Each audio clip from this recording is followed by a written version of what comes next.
Okey. Assalamualaikum warahmatullahi wabarakatuh. Ada suara? Okey.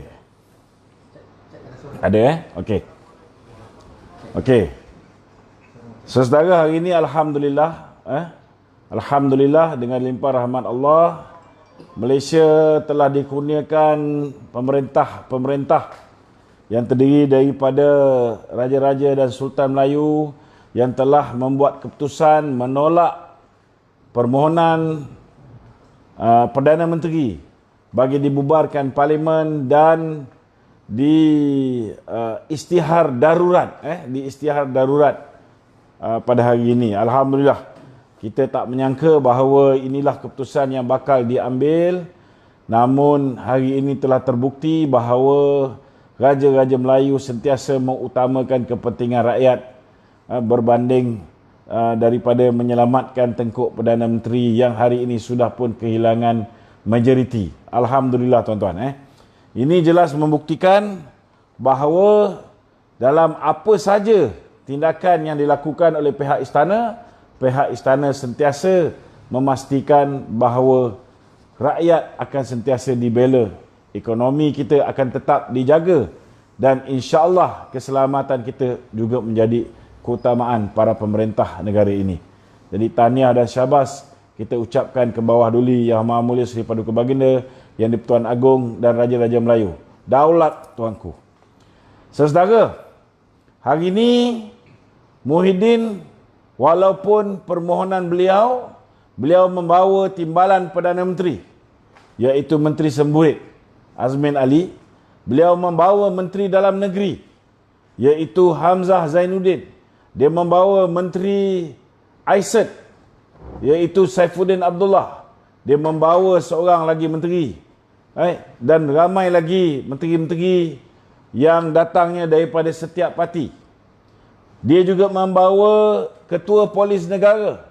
Dia membawa Panglima Angkatan Tentera untuk meyakinkan ke bawah duli tuanku untuk menjayakan agenda beliau untuk mengekalkan kuasa, kerana apabila beliau kehilangan majoriti dalam parlimen, tuan-tuan, beliau bimbang pada 2 hari bulan November ini bila berlakunya sidang parlimen, maka kedudukan beliau akan disahkan oleh parlimen sebagai seorang Perdana Menteri yang disahkan dalam parlimen kehilangan sokongan majoriti di dalam parlimen.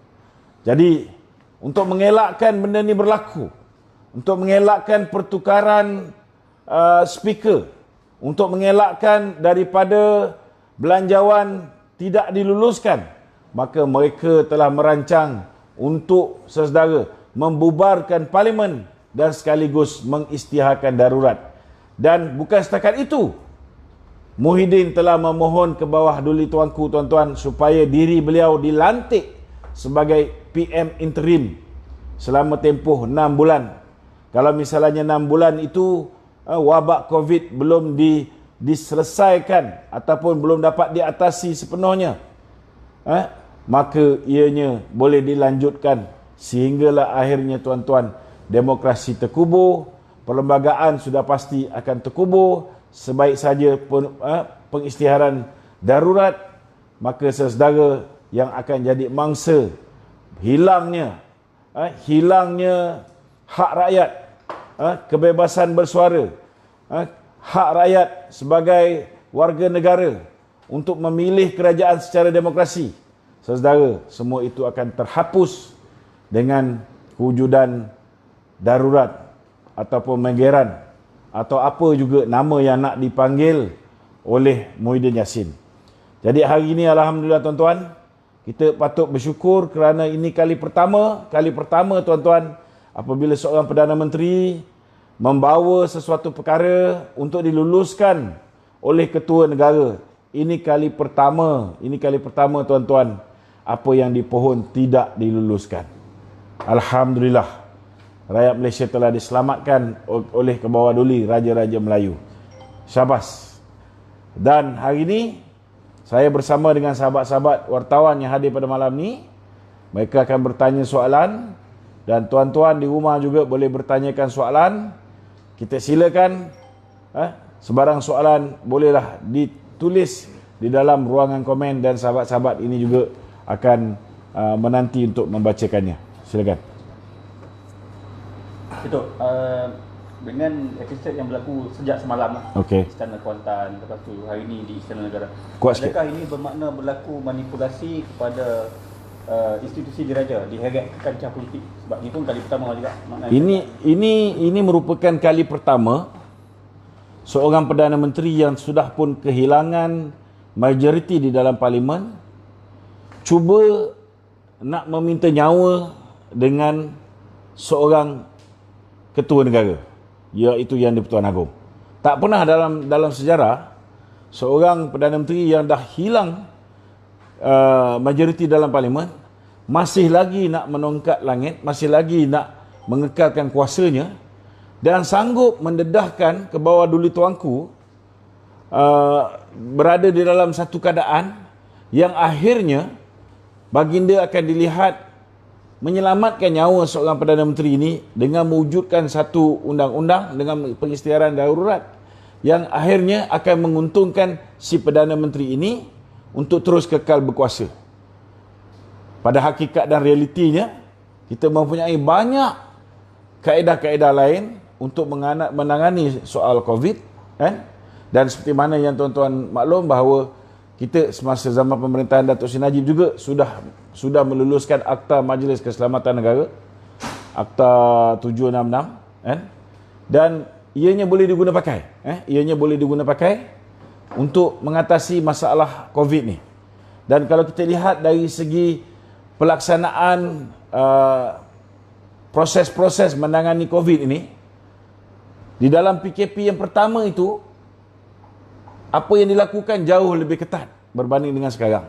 Jadi di mana datangnya logik mahu diadakan hingga ke tahap darurat? Semata-mata kerana hakikat sebenarnya bukan rakyat yang berhadapan dengan darurat, tetapi Muhyiddin itu sendiri yang berhadapan dengan darurat. Jadi inilah kali pertama bagaimana institusi diraja cuba dimanipulasi. Tetapi alhamdulillah, kan, walaupun Muhyiddin datang dengan bala tentera dia, dengan pasukan polis dia, dengan menteri-menteri dia, tetapi tuanku walaupun dia seorang, dia telah berjaya menolak permintaan Tan Sri Muhyiddin untuk membuat keputusan. Dia bawa perkara ni ke majlis raja-raja dan akhirnya dia mengambil keputusan menolak. Dan ini bagi saya adalah satu perkara yang sepatutnya difahami oleh Tan Sri Muhyiddin. Ini isyarat yang jelas bahawa tuanku sudah tidak lagi boleh bersekongkol dengan pelbagai perkara yang tidak boleh diterima akal yang cuba dilakukan oleh Muhyiddin. Walaupun kita lihat statement tuanku tu cukup panjang, kita tengok tuanku cuba menjaga hati pihak kerajaan, maknanya dengan penuh beradab, menolak dengan cara yang baik. Dia memberi syarat selama hari ini kita boleh berhadapan dengan COVID-19 dengan baik, tidak ada keperluan untuk dilaksanakan darurat. Kenapa sekarang tidak boleh? Jadi sewajarnya berdasarkan penolakan ini, Tan Sri Muhyiddin melepaskan jawatan sebagai Perdana Menteri. Sewajarnya begitu. Kalau kita lihat, ada juga nasihat supaya berhenti politicking. Saya rasa tuanku menujukan perkara ini bukan hanya kepada seluruh rakyat Malaysia, tetapi orang yang terlalu banyak melakukan politicking di dalam negara ini.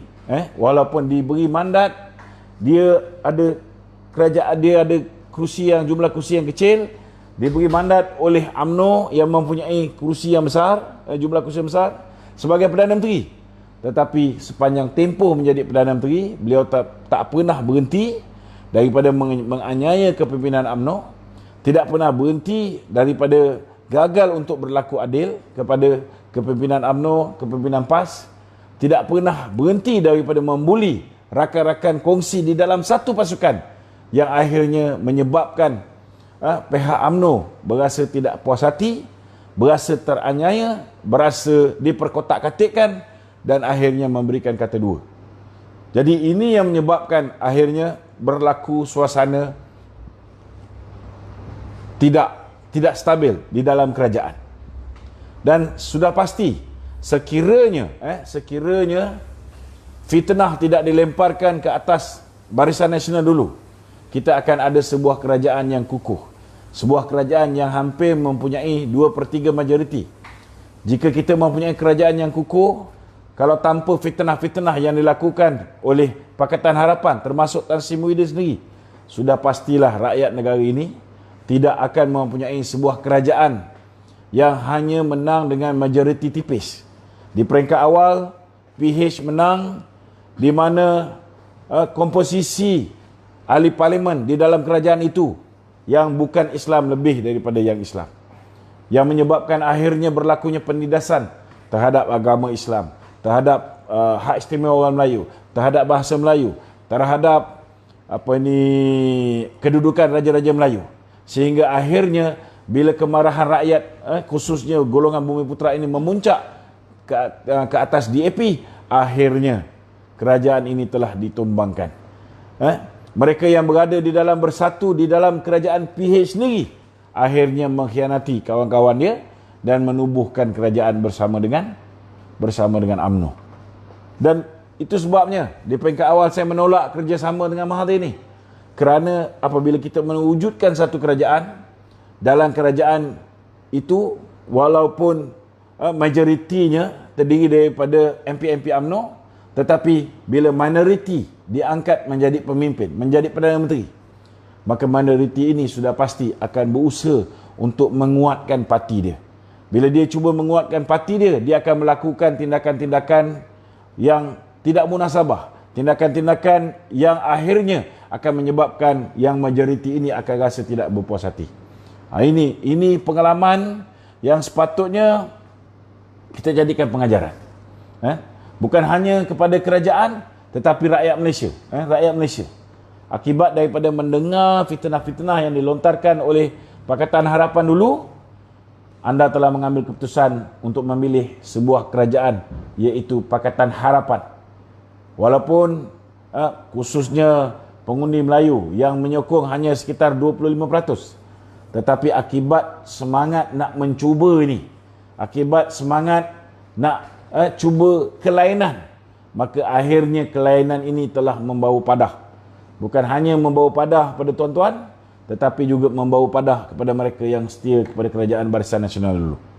Ini satu benda yang saya rasa semoga apa yang kita hadapi hari ini akan menjadi pengajaran kepada kita, dan apabila kita mengundi dalam pilihan raya umum yang akan datang, kita akan sentiasa ingat apa jadi ketika kita silap membuat keputusan, silap membuat percaturan.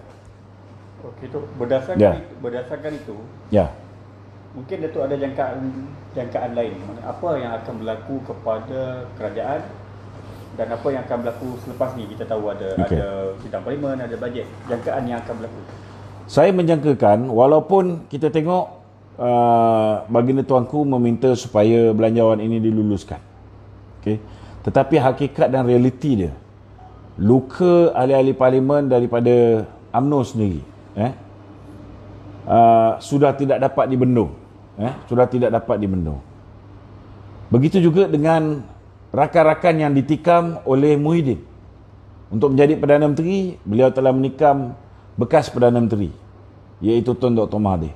Untuk menjadi Perdana Menteri, Azmin Ali telah menikam Anwar Ibrahim. Jadi mereka-mereka yang telah dikhianati oleh Muhyiddin, oleh Azmin Ali, sudah pasti akan mengambil peluang ini untuk menyerang balas.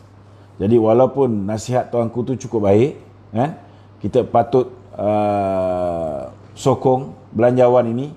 Namun apabila belanjawan ini buat kali pertamanya dalam sejarah kita dibentang oleh seorang yang sudah hilang sokongan majoriti di parlimen, jadi bagaimana mungkin apa yang dibentangkan itu akan mendapat sokongan daripada ahli parlimen?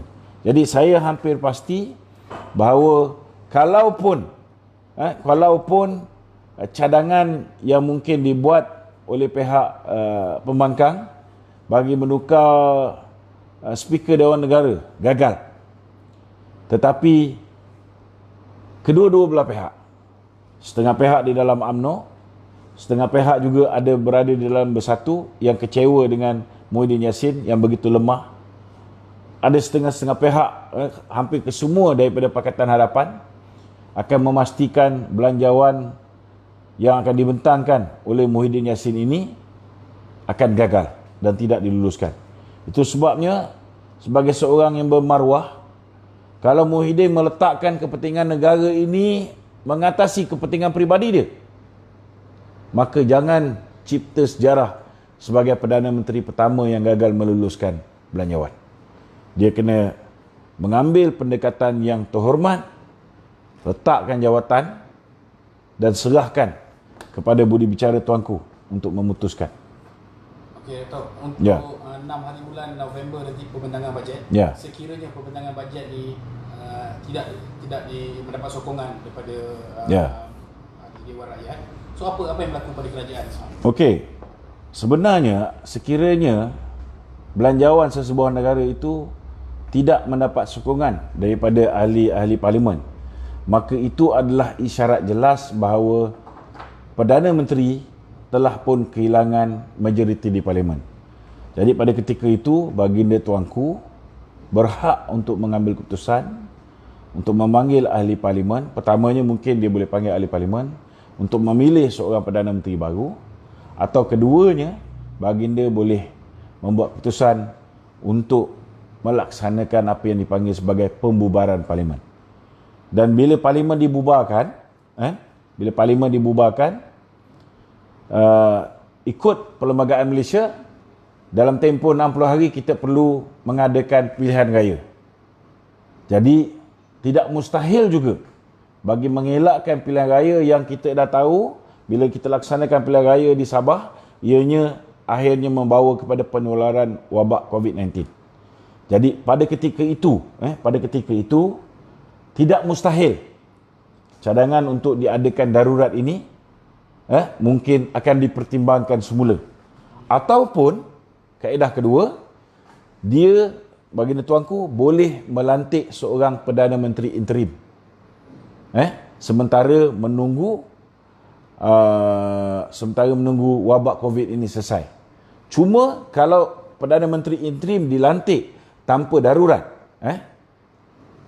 Perdana Menteri interim tidak boleh meluluskan belanjawan. Maknanya untuk bayar gaji kaki tangan awam pada tahun depan tak boleh. Tak boleh berlaku. Maknanya kalau misalnya mahu diluluskan belanjawan ataupun mahu menggunakan ordinan apa yang dipanggil sebagai perbelanjaan kecemasan, maka perlu diisytihar darurat itu. Cuma jangan pandang darurat itu sama seperti darurat zaman komunis ataupun darurat ketika berlakunya Indonesian invasion, kan? Ketika apa dipanggil kita diserang oleh pihak Indonesia 1968 kalau tak silap saya, konfrontasi Indonesia, kan? Kita isytihar darurat. Tapi kita tak perlu buat darurat mengikut kaedah itu. Maknanya darurat itu hanya mungkin diisytihar darurat hanya semata-mata untuk menghalalkan sementara waktu kita tidak mengikut perlembagaan yang mewajibkan tempoh 60 hari. Tapi dari segi perjalanan kehidupan masyarakat macam biasa, kan? Cuma diisytiharkan keadaan itu darurat bagi mengelakkan pilihan raya supaya kita tidak berhadapan dengan masalah COVID yang lebih parah. Itu kalau begitulah keadaan dia, saya rasa ianya lebih diterima oleh rakyat. Tapi yang pasti jangan pula ketika itu Perdana Menteri interimnya ataupun ketua kerajaan ketika itu ialah Muhyiddin Yassin. Memang mati rakyat tak terima, kan? Lantiklah siapa pun, Tengku Razali ke, kan? Ataupun nak lantik ketua setiausaha negara ke, saya rasa ianya boleh diterima oleh rakyat, itu ya. Okay, macam mana pula Datuk melihat kenapa PM Muhyiddin propose Azmin Ali untuk menteri? Kalau kita tengok zaman Tengku Abdul Rahman, zaman Tengku Abdul Rahman ketika diisytiharkan darurat, yang mengepalai Mageran ialah Tun Abdul Razak, Timbalan Perdana Menteri. Kerana Tengku Abdul Rahman cukup mempercayai Tun Abdul Razak. Tapi kalau dalam konteks hari ini, kalau misalnya Muhyiddin meletak Azmin ke hadapan, meletak Azmin sebagai ketua Mageran ataupun ketua kepada kerajaan sementara, saya rasa bantahannya jauh lebih dahsyat. Bantahan jauh lebih dahsyat daripada Muhyiddin sendiri. Kurang-kurang Muhyiddin dengan Nikaji tak ada video. Hanya ada SD Stanley, Paul Stanley, yang mengatakan isterinya ada hubungan dengan Muhyiddin, yang mengatakan Muhyiddin membayar pampasan kepada Nikaji. Tapi kalau kita lihat kes Azmin Ali is a clear cut case. Salah satu pelaku dalam video semburit ni sudah membuat pengakuan. Jadi bagaimana mungkin orang macam ni ke bawah duli Raja-Raja Melayu nak angkat sebagai ketua Mageran? Sudah pasti tidak, insya-Allah.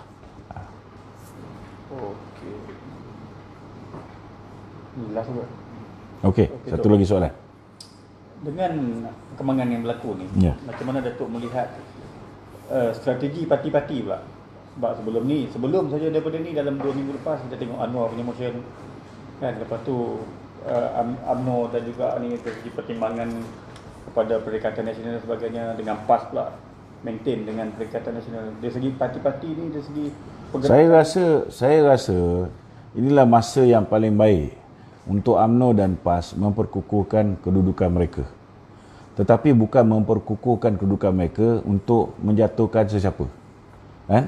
Kita sekarang ni berhadapan dengan wabak COVID. Jadi sepatutnya jentera UMNO dan PAS berganding bahu dalam menyelamatkan seberapa ramai nyawa rakyat yang mungkin. Bantu dari segi keuangan, bantu dari segi mendapatkan apa saja yang disediakan oleh kerajaan, sebarang bentuk bantuan kepada peniaga kecil, bantuan kepada usahawan-usahawan. So UMNO dengan PAS kena gembling tenaga jentera dia hari ini untuk pastikan bahawa apa yang kerajaan buat untuk membantu rakyat ini sampai ke peringkat bawahan. Masalah yang kita hadapi, ada setengah-setengah pihak yang tidak mendapat bantuan. Contohnya kalau sebelum ni BPN pun ada memberi bantuan kepada mahasiswa. Tetapi dalam apa yang diumumkan baru-baru ni oleh Muhyiddin, sudah dihilangkan apa yang diperolehi oleh mahasiswa itu. BSH pun ada bantuan untuk mahasiswa. Sebab mereka ni semua contohi apa yang dilakukan zaman Datuk Seri Najib, iaitu BRIM kita beri pada mahasiswa RM250. Tapi di bawah bantuan prihatin tak ada. Yang ini patut dibetulkan. Yang kedua, dari segi apa yang diluluskan, contohnya bantuan-bantuan yang diluluskan untuk usahawan-usahawan Bumi Putera, kena pastikan bahawa syarat-syarat itu adalah syarat-syarat yang munasabah. Jangan letak syarat-syarat yang menyukarkan usahawan-usahawan yang dah melepek hari ini untuk mendapat bantuan tersebut. Kena dipermudahkan. Ini antara benda-benda yang perlu dititik beratkan. Dan mungkin UMNO dengan PAS juga hari ini patut perjuangkan. Kalau misalnya dulu proses nak mendapatkan pinjaman contohnya, orang hari ini bila mereka berhadapan dengan COVID, sekarang ni dah mula start hilang moratorium, dah kena start bayar dia punya pinjaman peribadi, dia punya housing loan, dia punya car loan. Jadi inilah masanya kita tolong bantu supaya ada desakan yang kuat diberikan supaya bantuan-bantuan ataupun pinjaman-pinjaman perniagaan ini dipercepatkan proses. Jangan macam dulu mengambil masa yang lama, lepas tu dengan kolateral dan sebagainya. Benda-benda macam ni yang patut diperjuangkan oleh UMNO dan Barisan Nasional. Yang keduanya, dari segi membantu frontliner kita untuk memastikan SOP dapat diikut dengan baik, kan? Kempen-kempen melalui cara video pendek ke, melalui cara ceramah-ceramah yang boleh dibuat melalui Facebook macam ni kepada ahli-ahli kita, yang ini juga boleh dilakukan oleh pihak UMNO dan PAS. Tak semestinya gerak kerja politik yang menuju ke arah pilihan raya. Memang betul kalau nak ikutkan, dalam tempoh 6 bulan ni bila-bila masa boleh ada pilihan raya, kan? Tetapi saya rasa rakyat akan lebih menerima UMNO dan PAS sekiranya fokus mereka ialah membantu rakyat bagi mengatasi masalah COVID. Itulah kempen yang sepatutnya berlaku. Okey. Jadi itu saja yang ingin saya sampaikan pada hari ini. Sekian, Assalamualaikum warahmatullahi wabarakatuh.